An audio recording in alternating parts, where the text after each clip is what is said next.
আমাদের শেরে তাজ বড় ভাইজান হুজুর কেবলা,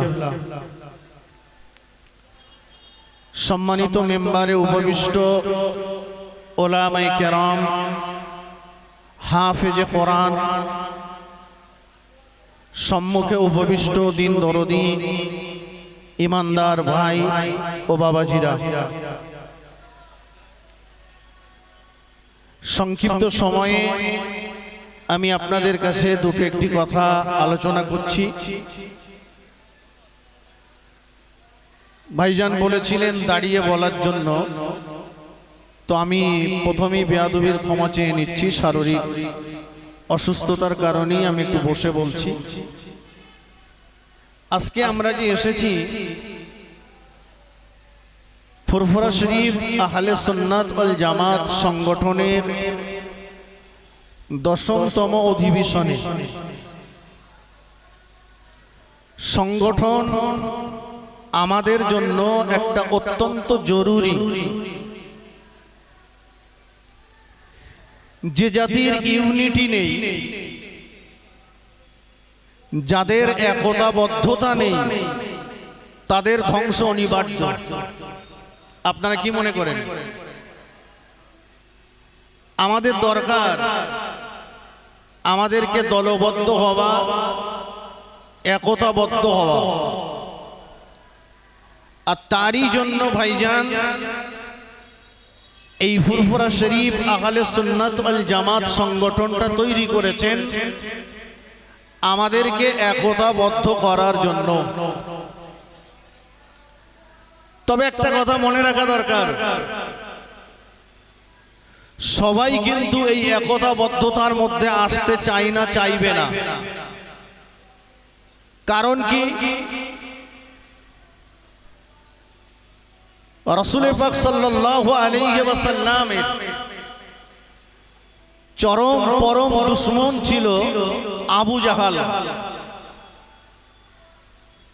আবু জাহালের কাছে যেই যেত, আবু জাহাল বলতো মুহাম্মদ একটা পাগল, নাউজুবিল্লাহ, কাছে যেও না। এই আবু জাহালের একটা বন্ধু ছিল যার নাম হচ্ছে আখনাস ইবনে শরীক। আখনাস ইবনে শরীক ঈমান এনেছে, কলেমা পড়ে মুসলমান হয়েছে।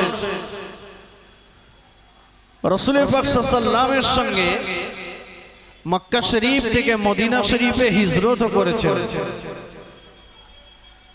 তো আখনাস ইবনে শরীক একদিন মক্কা শরীফে আসলেন। মক্কা শরীফে এসে তার সেই পুরাতন দিনের বন্ধু আবু জাহালের সঙ্গে দেখা হলো। তো আবু জাহালকে নিয়ে একটা ফাঁকা ময়দানে, মরুভূমি জায়গায় চলে গেল। সেখানে যে আখনাস ইবনে শরীক আবু জাহালকে জিজ্ঞাসা করলো, আবু জাহাল, এখানে তো কেউ নেই, তুই তো আমার ছোটবেলার বন্ধু, সত্যি করে বলতো মুহাম্মদ যে বলছে আল্লাহর নবী, এই মুহাম্মদ সাল্লাল্লাহু আলাইহি ওয়াসাল্লাম কি সত্যি আল্লাহর নবী? এ ব্যাপারে তোর মতামত কি? তো আখনাস ইবনে শরীকের এই প্রশ্নের জবাবে আবু জাহাল বলেছিল, দেখ আখনাস, মুহাম্মদ সাল্লাল্লাহু আলাইহি ওয়াসাল্লাম আমার ভাতিজা, তবে আমার ভাতিজা জীবনে মিথ্যা কথা বলবে এটা আমি বিশ্বাস করি না। আমার ভাতিজা সত্যবাদী, সে কখনোই মিথ্যা বলতে পারে না। একটু সুবহানাল্লাহ বলেন, একটু জোরে বলেন। আখনাস ইবনে শরীক আবু জাহালকে দ্বিতীয় নম্বরে জিজ্ঞাসা করেছিল, আচ্ছা মুহাম্মদ সাল্লাল্লাহু আলাইহি ওয়াসাল্লাম যে বলছে কোরআন আল্লাহর বাণী, এ সম্পর্কে তোর মতামত কি? আবু জাহেল বলেছিল, লাইসা হাযা মিন কালামিল বাশার, কোরআন জগতের কোনো মানুষের লেখা হতে পারে না, এটা সত্য সত্যই আল্লাহর বাণী, এ কথাতে আমার কোনো দ্বিমত নেই। আখনাস ইবনে শরীক আবার বলল, আবু জাহাল, মুহাম্মদ সাল্লাল্লাহু আলাইহি ওয়াসাল্লাম যে ধর্মের কথা বলছে, এই ইসলাম ধর্ম সম্পর্কে তোর মতামত কি? আবু জাহাল বলেছিল, আখনাস ইবনে শরীক, ইসলামের মতো খাঁটি ধর্ম দুনিয়াতে আর দ্বিতীয় একটা আছে বলে আমার মনে হয় না। কথাগুলো কে বলল ভাইজান? কে বলল? আবু জাহাল। তো আখনাস ইবনে শরীক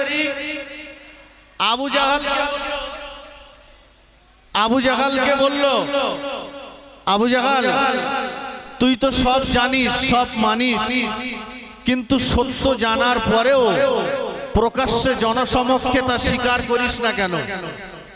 আবু জাহাল বলেছিল, আমি মক্কার নেতা, সত্য যদি আমাকে জনসমক্ষে স্বীকার করতে হয় তাহলে আমার নেতাগিরি আর থাকবে না, আমার মুহাম্মদ সাল্লাল্লাহু পিছনে গোলামি করতে হবে। তাই আমি সত্য জানার পরেও প্রকাশ্যে তা স্বীকার করতে পারি না। এই যে ফুরফুরা শরীফ আহলে সুন্নাত ওয়াল জামাত, ভাইজান হুজুর কেবলার স্বপ্নের সংগঠন, যার মাধ্যমে মানুষের কাছে ন্যায় ও সত্যের বাণী পৌঁছে দেওয়া হচ্ছে, এটা যারা ওই আবু জাহালের উত্তরসূরি আছে তারা কখনোই এই সংগঠনকে মন প্রাণ থেকে মেনে নিতে পারবে না।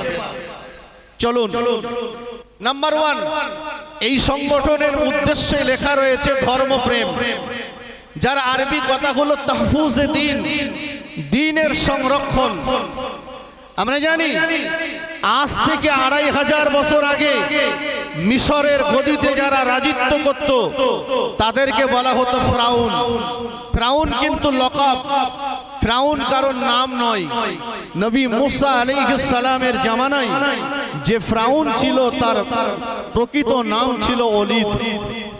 তো এই 2500 বছর আগে ফেরাউন, সে যে নিজেকে খোদাই দাবি করলো, সে বলল আনা রব্বুকুমুল আলা, আমি হলাম বড় খোদা।